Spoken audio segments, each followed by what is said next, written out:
Days before Christmas, the city center was glowing with festive lights. The streets were packed with last-minute shoppers rushing to finish their holiday preparations. The downtown headquarters of one of Northern Ireland's largest banks was also gearing up for one of the busiest periods of the year. But no one saw the storm that was about to hit. That changed on the morning of December 20th, 2004, when it became clear that the largest bank robbery in British history up to that point had taken place. When employees opened the bank vault that morning, they discovered it was almost completely empty. A robbery on this scale wasn't the result of a spur-of-the-moment act of courage. It was clearly the product of careful planning and months of preparation. The gang behind the heist had most likely spent months studying the bank's headquarters at Donegal Square West, keeping every detail under close observation. At the time, Northern Bank was one of the largest financial institutions in Northern Ireland, and because of the Christmas season, its vaults were stocked with unusually large amounts of cash. The robbers had carefully analyzed the bank's security procedures, routines, and vulnerabilities, searching for the perfect opportunity to strike. A key part of their preparation was identifying exactly which employees had access to the vault. They learned their work schedules, daily routines, and even details about their personal lives. At the heart of the operation was a ruthless tactic known in the criminal world as a tiger kidnapping. In this method, criminals take the family members of key employees hostage and use them as leverage to force cooperation. The gang had acquired fake police uniforms and prepared dedicated mobile phones for communication. Escape vehicles had been arranged, and every getaway route had been carefully mapped out. By the time the night of the robbery arrived, the gang was fully prepared to put their plan into motion. Every member knew their role and every step they were expected to take. Then, on the evening of December 19, 2004, a nightmare began for two families living in different parts of Belfast. The first target was the home of bank employee Chris Ward, who lived in the quiet town of Downpatrick. That evening, several men appeared at the door, identifying themselves as police officers. All they needed was for the door to be opened. The moment Ward answered, armed men dressed in fake police uniforms forced their way inside and quickly overpowered him. They gathered his family into a room and held them at gunpoint. Then, in front of his terrified loved ones, the young bank employee was handcuffed and led away from his home by masked attackers. Some of the robbers remained inside the house, continuing to threaten the family. Meanwhile, the second target was the home of Kevin McMullen and his wife, Karen McMullen, who lived in the Polglass area west of the city center. Kevin was an experienced banker who worked as the head of the bank's cash department and was also the supervisor of Chris Ward, whose family had been taken hostage. In other words, both men worked in the vault division. That Sunday night, when someone knocked on the McMullens' door, they too assumed it was the police and opened it. But the people standing outside were actually other members of the gang. The robbers who entered the McMullens' home quickly overpowered Kevin and tied his hands. The men showed no interest in the valuables inside the house. Their real objective was to gain control of the banker who possessed the vault keys. Karen was forcibly taken from the house by the attackers and driven to an unknown location while blindfolded. Meanwhile, Kevin lay tied up in the middle of his home, terrified and unable to do anything, not knowing what had happened to his wife. Having taken control of both men and their families, the robbers brought their first victim, Chris Ward, from Downpatrick to Kevin McMullen's house. The two colleagues met under horrifying circumstances. Both of their families were being held hostage by ruthless criminals, and they themselves were prisoners. The masked attackers then gave the two men very clear instructions. Tomorrow morning, you will go to work as usual. You will act as if nothing has happened. Otherwise, your families will die. Under these terrifying warnings, a long and sleepless night began for the two bankers. Meanwhile, Karen McMullen was being held captive at an unknown location, blindfolded the entire time. For nearly 24 hours, she remained trapped in complete uncertainty. Back in Downpatrick, the Ward family spent the night helplessly waiting in their home, held hostage at gunpoint. Finally, at around 6 a.m. on Monday, December 20th, the gang set the next phase of their plan into motion. As dawn broke over Belfast, the attackers delivered one final warning before leaving Kevin's house. They instructed the two men to go to work and behave as though it were a completely normal day. Every order had to be followed exactly as given. Karen was already in their hands, and the Ward family would be closely monitored. The moment either man did something unexpected, it would all be over. Behind them were terrified hostages. Ahead of them were two helpless employees with no good options. After enduring the longest night of their lives, Ward and McMullen put on their suits and headed to the bank as if nothing had happened. Only one thought echoed in their minds: if they failed to follow instructions, their families would die. When Chris and Kevin arrived at Northern Bank's headquarters on Monday morning, it was around 9 a.m. Both men tried to appear calm on the surface, giving their co-workers the impression that it was just another normal workday, but they were still living through the nightmare of the previous night. As mentioned earlier, both worked in the department that controlled the cash vault located in the basement. They also carried the mobile phones provided by the gang. Throughout the day, the robbers would use those phones to communicate with them. The first instruction was to find a way to send the other employees home early. That afternoon, the two men came up with a suitable excuse and encouraged their co-workers to leave early, saying something along the lines of, "Finish up early today,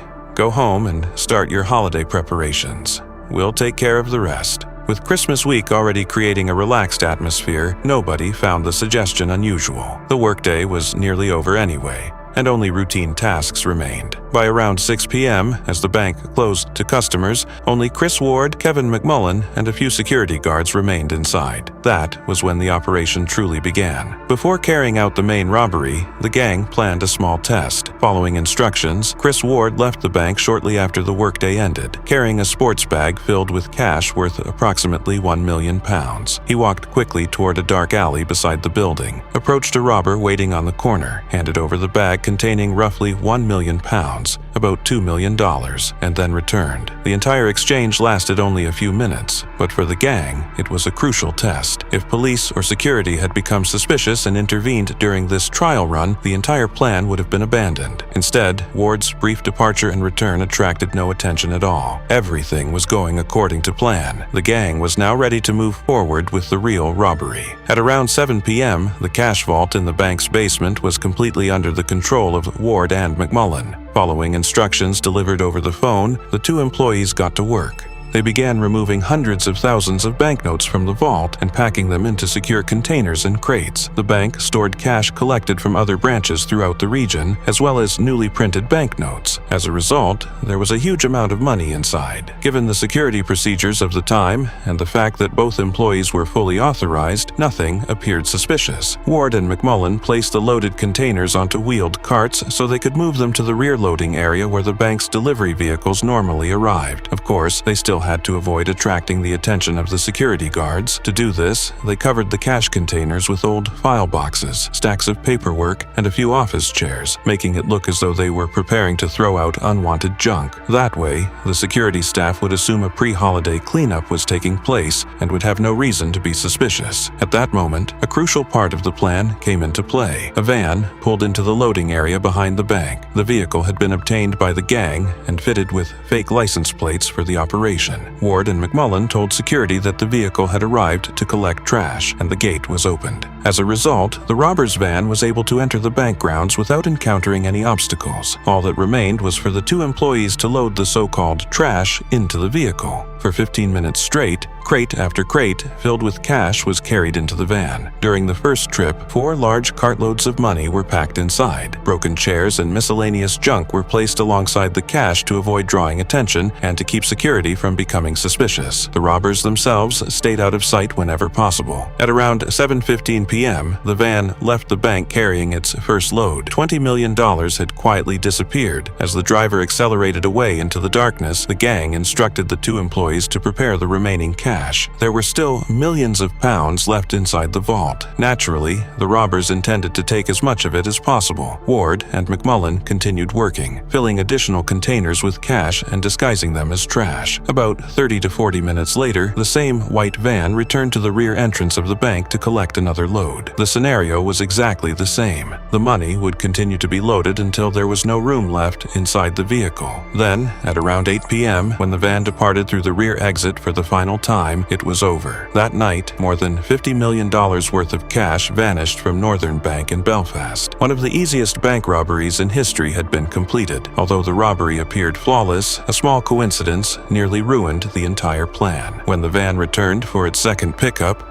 a couple walking home from shopping nearby became suspicious of 2 people moving around the vehicle. At 8:13 p.m., one of them reported the situation to a nearby traffic officer. A police patrol was immediately dispatched to investigate. But when officers reached the bank's rear entrance at approximately 8:18 p.m., they found nothing. That delay of just a few minutes changed everything. The robbers had already collected the second load and disappeared. The police saw only a dark building behind closed doors. Nothing appeared unusual. By then, the robbers were already heading out of the city. After finishing their part of the operation, Chris and Kevin, exhausted and in shock, armed the bank's alarm system and locked the doors as they normally would at the end of a workday. The only thing on their minds was their families. The two men left the building like ordinary employees who had simply finished a normal shift. At around 9 p.m., Ward and McMullen went to Chris Ward's home, where his family was being held hostage, exactly as they had been instructed. When they arrived, the two masked robbers guarding the family were still there. Now that the bankers had returned,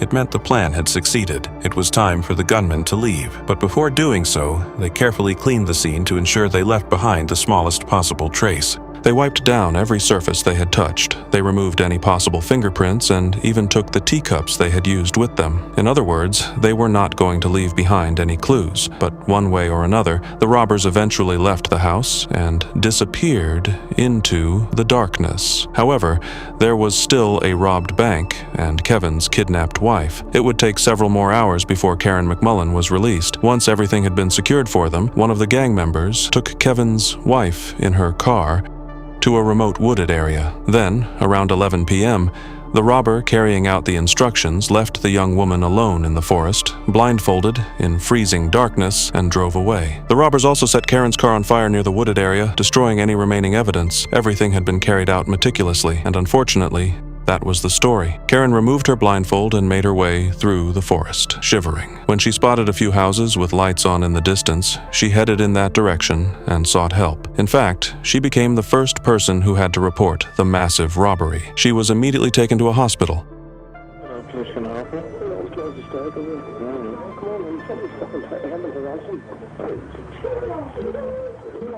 By 11:45 p.m., bank officials and detectives had arrived at the scene of the robbery and placed the area under a security cordon, but the situation was clear. The total amount of money stolen was soon determined. A total of £26.5 million in cash had vanished from the vault. Of that amount, £16.5 million consisted of newly printed banknotes issued by the bank that had not yet entered circulation. In addition, £5.5 million consisted of used banknotes collected from the bank's customers, while another £4.5 million was made up of foreign currencies and money belonging to other banks. The bank's management immediately activated its crisis plan, publicly releasing the serial numbers of the stolen newly printed Northern Bank notes and deciding to withdraw those notes from circulation. As a result, laundering the £16.5 million portion became extremely difficult for the robbers. However, the remaining £10 million was untraceable and could be spent freely. Stealing such a huge amount of money all at once was also an incredible logistical achievement. But another question followed naturally. Where were they going to hide this money? How were they going to launder it? That question would remain at the center of an investigation that lasted for months. But unfortunately, to this day, no one has ever been held responsible for the robbery, and no one has ever been caught. A special team of 50 detectives was formed, and a large-scale investigation was launched, but no meaningful leads were found. Even the £16.5 million in identifiable banknotes has never resurfaced. Either no one ever tried to spend it, or if they did, they were never caught. Some said the gang consisted of 30 people. Others said 10. But the common belief was that such a carefully executed operation could not have been carried out by 3 or 5 adventurers. The robbery appeared to have been conducted with military discipline. Some even believed it extended into Irish and British politics. But as I said,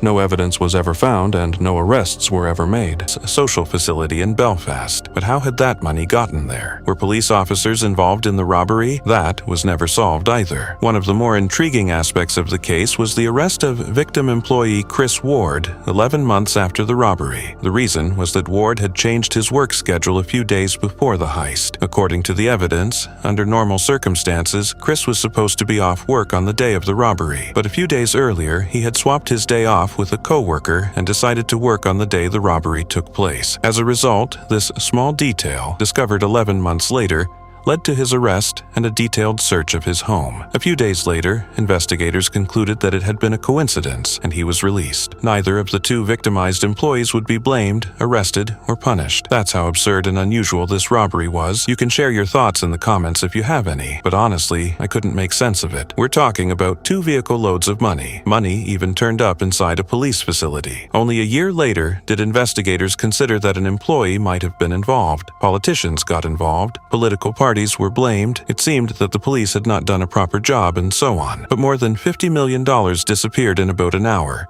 And despite all of that, no one was ever caught. Since this is a new channel trying to grow, I need even the smallest support.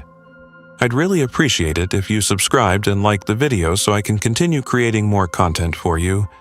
Thank you very much, and I'll see you in the next video.